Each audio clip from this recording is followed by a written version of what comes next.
Praise the Lord. Good morning. கர்த்தர் நல்லவர், அவர் கிருபை என்றும் உள்ளது. எஸ்தர் 2ஆம் அதிகாரம் 20ஆம் வசனம். எஸ்தர் மொர்தெக்காய் இடத்தில் வளரும்போது அவன் சொற்கேட்டு நடந்தது போல இப்பொழுதும் அவன் சொற்கேட்டு நடந்து வந்தாள். எஸ்தர் 2ஆம் அதிகாரம் 20ஆம் வசனம். பரிசுத்த வேதாகமத்தில் பெண்களின் பெயரில் எஸ்தர், ரூத் என்ற 2 புத்தகங்கள் உள்ளன. நாம் அனைவருமே எஸ்தர் புத்தகத்தை படித்திருப்போம். எஸ்தர் புத்தகம் என்றாலே நம்முடைய நினைவுக்கு வருவது மொர்தெக்காயின் காரியத்தை கர்த்தர் மாறுதலாய் முடியச் செய்தார் என்பதுதான்.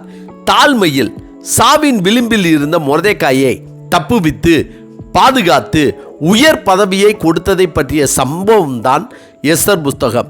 இதில் தேவன் மொர்தெக்காயின் காரியத்தை மாறுதலாய் முடிய செய்ததால் இதை மொர்தெக்காய் புஸ்தகம் என்று எழுதாமல் எஸ்தரின் சிறப்பால் இந்த புஸ்தகம் எஸ்தர் பெயரில் எழுதப்பட்டுள்ளது.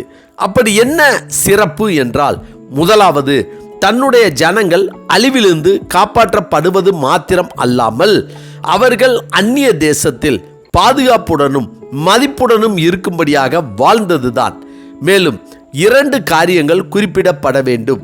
முதலாவதாக, எஸ்தர் மொர்தெக்காய் இடத்தில் வளரும்போது அவன் சொற்கேட்டு நடந்தது போல இப்பொழுதும் அவன் சொற்கேட்டு நடந்து வந்தாள். அதாவது, ராஜா முன்பாக எஸ்தர் நிறுத்தப்பட்ட போது ராஜாவிடமும் வேறு யாரிடமும் தன் குலத்தையோ பூர்வீகத்தையோ அறிவிக்க வேண்டாம் என்று மொர்தெக்காய் சொல்லியபடியே தான் நடந்து கொண்டதன் விளைவாகத்தான் இந்த ராஜ மேன்மை கிடைத்தது என்று நம்பி கடைசி வரை மொர்தெக்காய் சொல்படியே நடந்து கொண்டாள். இரண்டாவது, தன்னுடைய சுய பலத்தையோ தான் இருக்கும் இடத்தையோ தன்னால் முடியும் என்றோ தான் நினைத்தால், தான் ராஜாவிடம் கேட்டால் எதுவும் நடக்கும் என்ற எண்ணமோ எதுவும் இன்றி யூதரை எல்லாம் கூடி வரச் செய்து 3 நாள் அல்லும் பகலும் புசியாமலும் குடியாமலும் இருந்து எனக்காக உபவாசம் பண்ணுங்கள், நானும் என் தாதிமாரும் உபவாசம் பண்ணுவோம் என்று தேவனை சார்ந்து தேவனிடத்தில் வேண்டுதல் செய்ய சொன்னாள். இந்த 2 காரணங்களால் எஸ்தர் ராஜாத்தியின் பெயரில் புத்தகம் எழுதும்படியாக நடந்தது. மேலும் எஸ்தர் மொர்தெக்காய் இடத்தில் வளரும்போது அவன் சொற்கேட்டு நடந்தது போல இப்பொழுதும் அவன் சொற்கேட்டு நடந்து வந்தாள். அவளுக்கு எல்லோருடைய கண்களிலும் தேவன் தயவு கிடைக்க பண்ணினார்.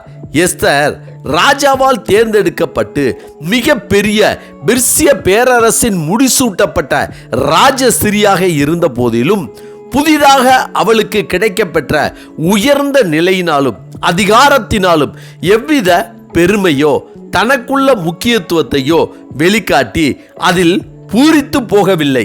எளிமையான மொர்தெக்காயின் அறிவுரையை அவள் அலட்சியம் பண்ணவும் இல்லை. அவள் தன் குலத்தையோ ஆவிக்குரிய மரபுரிமைகளையோ இழிவாக கருதவும் இல்லை. ஆனால் ராணியான பிறகும் கூட அவளிடம் முன்பு இருந்த சாந்தம், தாழ்மை, கீழ்ப்படிதல், தேவனை சார்ந்து வாழ்தல் ஆகிய நற்குணங்களை இப்போதும் வெளிப்படுத்தினாள். இன்று ஒவ்வொருவரும் சூழ்நிலைக்கு ஏற்றவாறு சென்ற இடம் இருக்கிற இடம் என அதற்கு தகுந்தாற் போல மாறிவிடுகிற சூழ்நிலையில் எஸ்தரோ தேவனை சார்ந்து தேவனுக்கு பயப்படுகிற மனுஷனின் சொல்லை கேட்டு நடந்தால் இன்று தேவன் எல்லோருக்கும் முன்பாக ஒரு சாட்சியாக, ஒரு எடுத்துக்காட்டாக நாமும் தேவனிடத்தில் வேண்டிக் கொள்ளும் போது எல்லோருடைய கண்களிலும் தயவு கிடைக்கும்படியாகவும் நம்முடைய காரியங்களும் மாறுதலாய் முடியும்படியாகவும் நாமும் சத்துருக்களுக்கும் பகைவர்களுக்கும் முன்பாகவும் நம் தலையை உயர்த்தி வைக்கும்படி நம்மை தேவன் புகழ்ச்சியாகவும் கீர்த்தியாகவும் வைப்பார். ஆமென். ஜெபிப்போமா. சர்வ வல்லமை உள்ள சேனைகளின் தேவனாகிய கர்த்தாவே, உம்முடைய கிருபையை பெற்று வாழ்கிற எங்களுக்கு பொறாமை, பெருமை, அசட்டை பண்ணுதல், நன்றி மறப்பது போன்ற குணங்களை எடுத்து போட்டு சாந்தம், தாழ்மை, கீழ்ப்படிதல், உமக்கு பயந்து வாழ்தல், விசுவாசம் போன்ற நற்குணங்களை கொடுத்து நாங்களும் ஆசீர்வதிக்கப்பட்டு எங்களை சார்ந்து இருக்கிறவர்களுக்கும் எங்களை சுற்றி இருக்கிற உறவினர்கள், நண்பர்கள் என யாவருக்கும் உதவி செய்கிறவர்களாக, அவர்களுக்கு நாங்கள் பிரயோஜனம் உள்ளவர்களாக, நன்மை செய்கிறவர்களாக எங்களை வாழ வைக்க தேவரீர் கிருபை தர வேண்டும் என ஆண்டவராகிய இயேசு கிறிஸ்துவின் இன்ப நாமத்தில் ஜெபிக்கிறோம் நல்ல பிதாவே. ஆமேன், ஆமேன். கர்த்தர் நல்லவர், அவர் கிருபை இன்று முழுவதும் நம்மோடு கூட இருப்பதாக. ஆமென்.